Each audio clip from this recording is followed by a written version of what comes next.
amis, j'espère que vous allez bien. Je suis heureux de vous retrouver aujourd'hui pour cette nouvelle vidéo. Dans cette vidéo, nous allons traiter le sujet des micro et macronutriments qui s'adressent, sportifs, non sportifs, à tout le monde. Je ne vais pas rentrer dans les détails, je vais simplifier pour que tout le monde puisse comprendre. Je rappelle que je ne suis pas nutritionniste ni diététicien.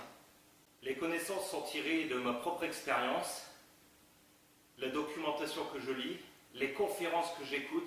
Souvent, ce sont des nutritionnistes et diététiciens en sport et autres.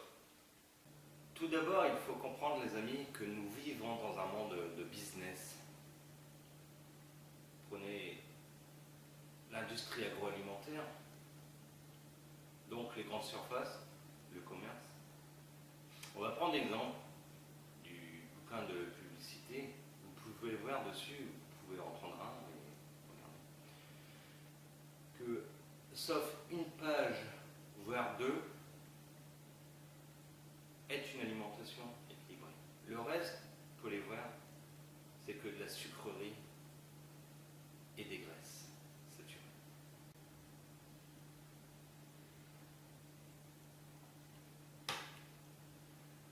Nous sommes construits d'idées reçues, les amis.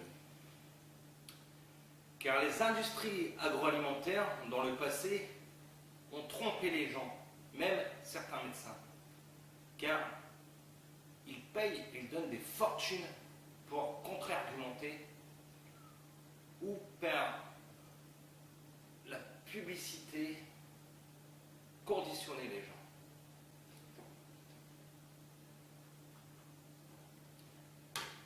Je ne vais pas rentrer dans le détail de l'agroalimentation aujourd'hui, sur le business, etc. Ça pourra justement être le sujet d'une autre vidéo. Macro et micronutriments. J'ai pris ici l'exemple d'une voiture et du corps humain. On va commencer par l'énergie. L'énergie sur la voiture, c'est l'essence. On est tous bien d'accord. Sur le corps humain, l'énergie est en joule, c'est les calories. Ce qu'on a appelé pour faciliter la chose, c'est les calories. C'est le total d'énergie qu'on absorbe. Donc, tout ce qu'on met dans la bouche. L'énergie, c'est tout l'ensemble. Exemple, pour le corps humain,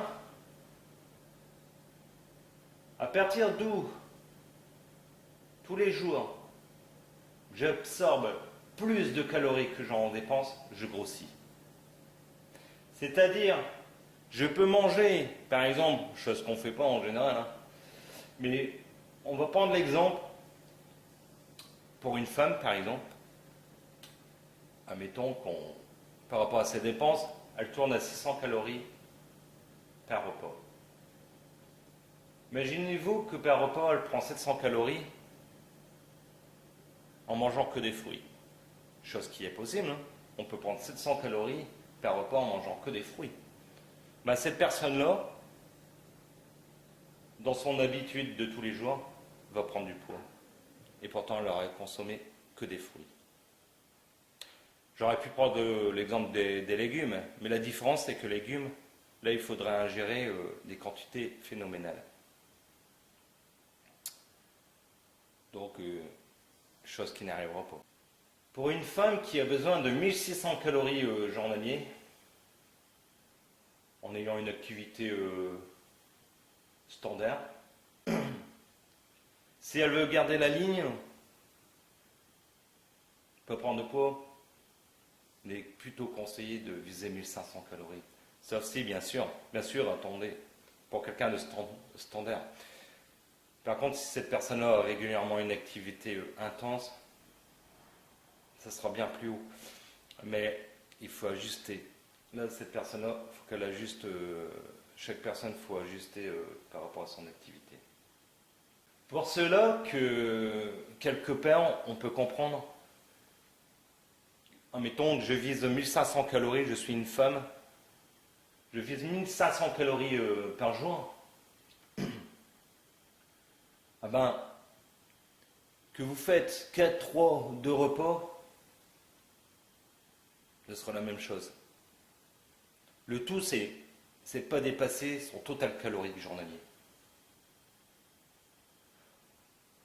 C'est parce que vaut mieux répartir sur 3 repas la prise d'alimentation, donc de l'énergie. Pour garder certains sucres dans la journée. Par contre, c'est une grosse erreur de manger, par exemple, tous les 2 heures. Car votre métabolisme, tout votre système digestif, constamment va être en travail, qui va prendre lui-même de l'énergie.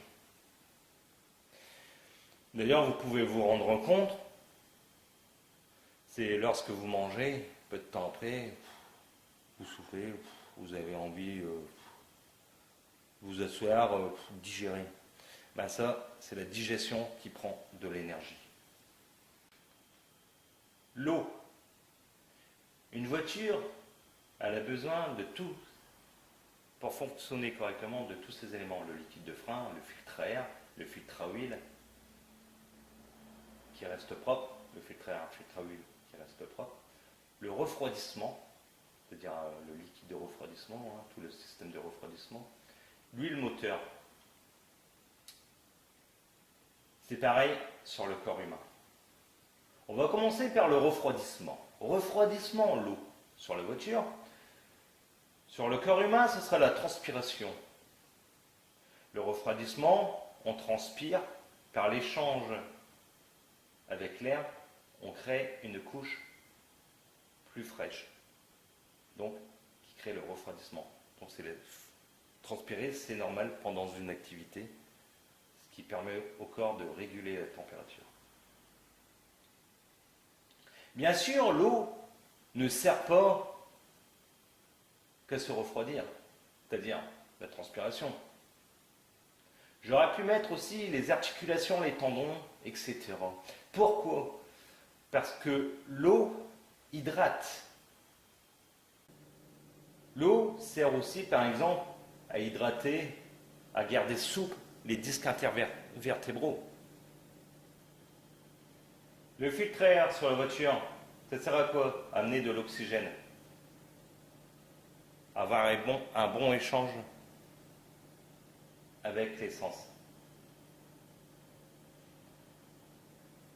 C'est un échange gazeux qu'on appelle ça. Les poumons, c'est pareil. Les poumons, ça oxygène le sang pour le transport, etc. Gardez-les propres. Faites-les travailler aussi. Pourquoi fumer ? C'est inutile de fumer, à part d'apporter des toxines, des substances nocives.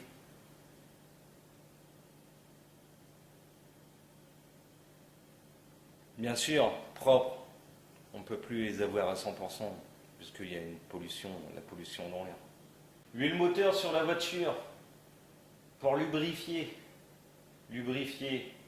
le mécanisme, il se lubrifie avec une bonne huile et en mouvement. Lorsqu'il est en mouvement, il lubrifie tout le système. Tout ce qui est vilebrequin, etc. Nous, c'est un petit peu pareil. Il faut les bonnes choses pour lorsque nos articulations sont en mouvement, nos articulations, le coude par exemple, le genou, la hanche, en mouvement, on lubrifie nos articulations, mais à condition d'avoir les bons éléments. Liquide de frein, mais j'ai rien mis parce que bon, par rapport à nous, j'ai pas trouvé de rapport. Bon, ici j'ai pris en exemple donc la voiture, le filtre à huile. Ici j'ai pris chez nous les reins qui filtrent. Et c'est pareil. Il faut avoir des bons éléments dans le corps pour avoir des borins qui filtrent bien, qui travaillent bien, qui fonctionnent bien. Et tout cela, nous les avons avec les micronutriments. Maintenant, je vais vous expliquer macro et micronutriments.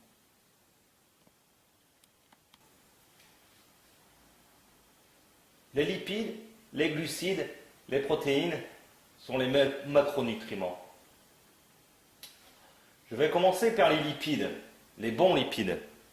Parce que ici, le but, c'est de parler des bonnes choses. Les bons lipides, j'ai mis en exemple l'avocat, le jaune d'œuf. Eh oui, le jaune d'œuf. Ah, le jaune d'œuf, oh là là là, le cholestérol, là là là là. Des idées reçues, les amis, c'est n'importe quoi. Je ne parle pas d'en consommer 20 par jour. L'huile d'olive, cuisiner à l'huile d'olive. Surtout en frais, les salades, c'est l'été. Je parle de l'été, on est en période d'été justement.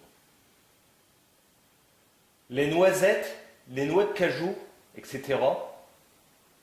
Pour avoir des bons lipides, le poisson gras, les poissons gras.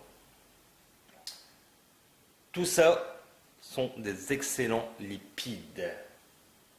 Pour avoir un équilibre entre l'oméga 3, l'oméga 6, etc. Les glucides, les bons glucides, les haricots, le quinoa, les lentilles, la patate douce, l'avoine, le riz basmati et les fruits. Ben oui, les fruits sont des glucides. Parce que c'est du fructose, c'est des glucides. Vous pouvez voir qu'il n'y a pas les pâtes. Ah bah tiens, il n'y a pas les pâtes.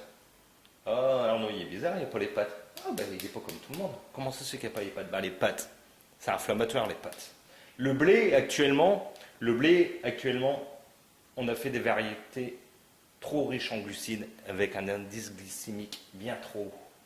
Pour ça que, aux idées reçues, évitez de consommer le blé. Je ne dis pas de ne plus en manger, mais évitez. Vous voulez perdre du poids? Évitez les pâtes, le pain. En plus, le pain, il y a le sel dedans, etc. Je vais passer maintenant aux bonnes protéines. Les protéines, les fameuses protéines. Les protéines, justement, servent à être rassasié plus vite et plus longtemps. Mais il faut prendre les bonnes protéines. Exemple, les œufs. On revient aux œufs. Vous avez les bons lipides et en même temps vous avez les bonnes protéines. Le poisson, pareil, le poisson, bonnes protéines et lipides dans les poissons gras. Les crustacés, la viande blanche, et oui, la viande blanche, la viande de bœuf par exemple, la viande de porc, et contrairement à ce qu'on croirait, la viande de bœuf, la graisse est plus mauvaise que la viande de porc. Mais la viande de porc a plus de graisse. C'est-à-dire la viande de bœuf, beaucoup plus de graisse saturée, au niveau des graisses saturées. Donc, les légumineux, très important, les légumineux, très très important. Il faut se baser beaucoup sur les légumineux. Protéines végétales, et oui, même le végétal a des protéines. En fait, beaucoup de choses a de protéines. Le végétal a beaucoup de protéines, il faut les associer avec les œufs, poissons, viande blanche, etc. Tout ça, c'est les macronutriments. Et vous avez tous des exemples pour toute la semaine pour cuisiner équilibré.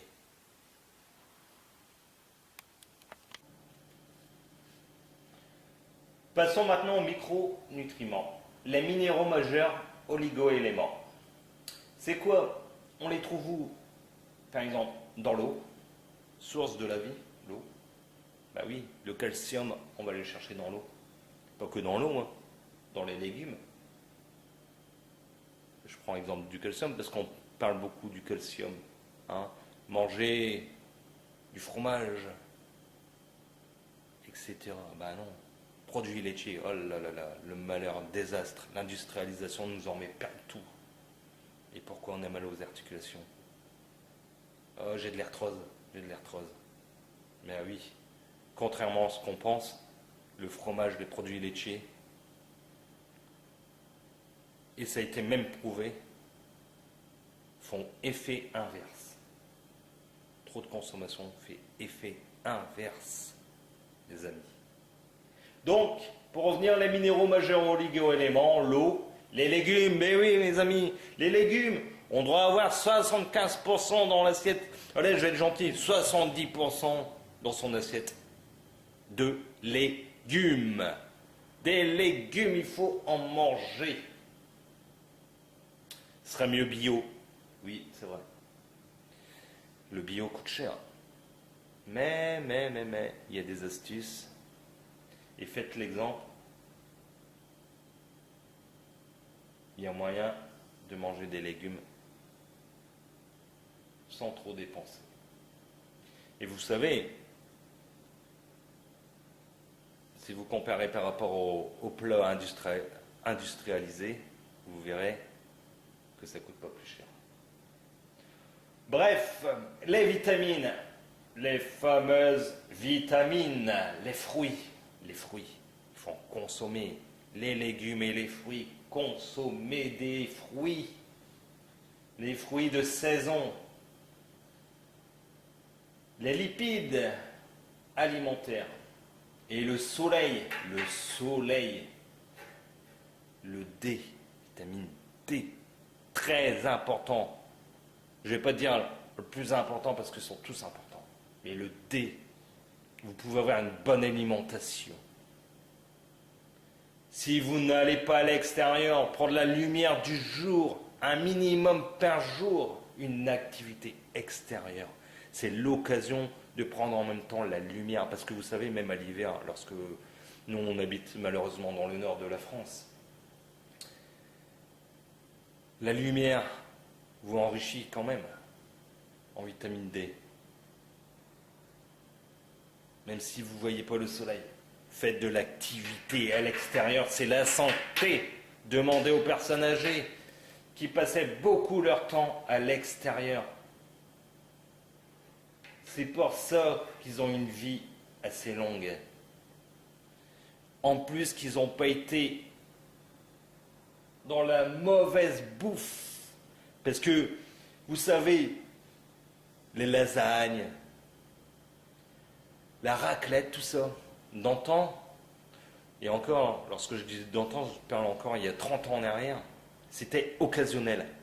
Occasionnel, je dis bien. Maintenant, les personnes en consomment en pleine semaine, à tour de bras. Et ça, c'est un gros problème. Alors tout ça, pourquoi? Ben oui, je veux en venir à quoi? La relativité, l'alimentation, le mental. En ayant une bonne alimentation, je vais être plus énergique. Je vais avoir envie de faire des choses. Je vais avoir un bon mental. Si j'ai le bon mental, je vais continuer à avoir une bonne alimentation. Ça se relie. C'est pour ça la flèche dans les deux sens. C'est un ensemble. Par exemple, j'ai un objectif. Par exemple, je cours. Je me mets un petit objectif. Si j'ai une bonne alimentation, je vais avoir de l'énergie, c'est-à-dire les bons éléments.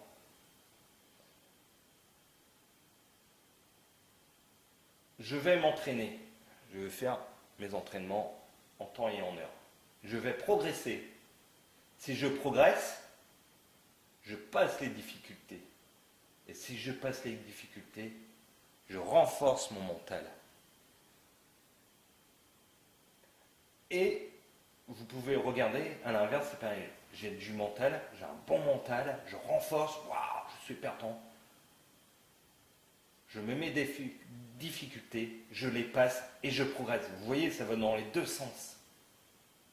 Mental, alimentation, alimentation, mental, mes objectifs, je les passe.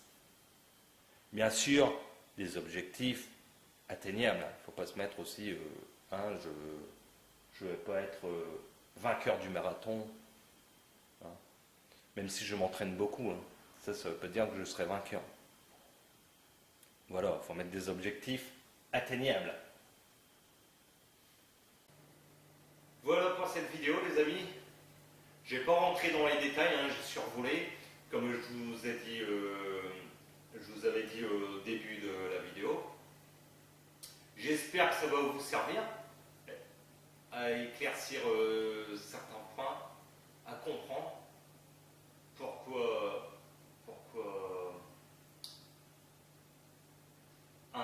pourquoi nous sommes dans une époque où la santé, elle va pas bien, la santé. Il y a la médecine derrière. Mais vous savez, les gens passent beaucoup par le bistouri. Et pour le surpoids aussi, comprendre pourquoi le surpoids. C'est vrai que c'est léger, j'ai survolé. Je vous retrouve une prochaine fois pour une autre vidéo. Sur ce, je vous dis, gardez la forme, mangez bien les amis. Allez, salut.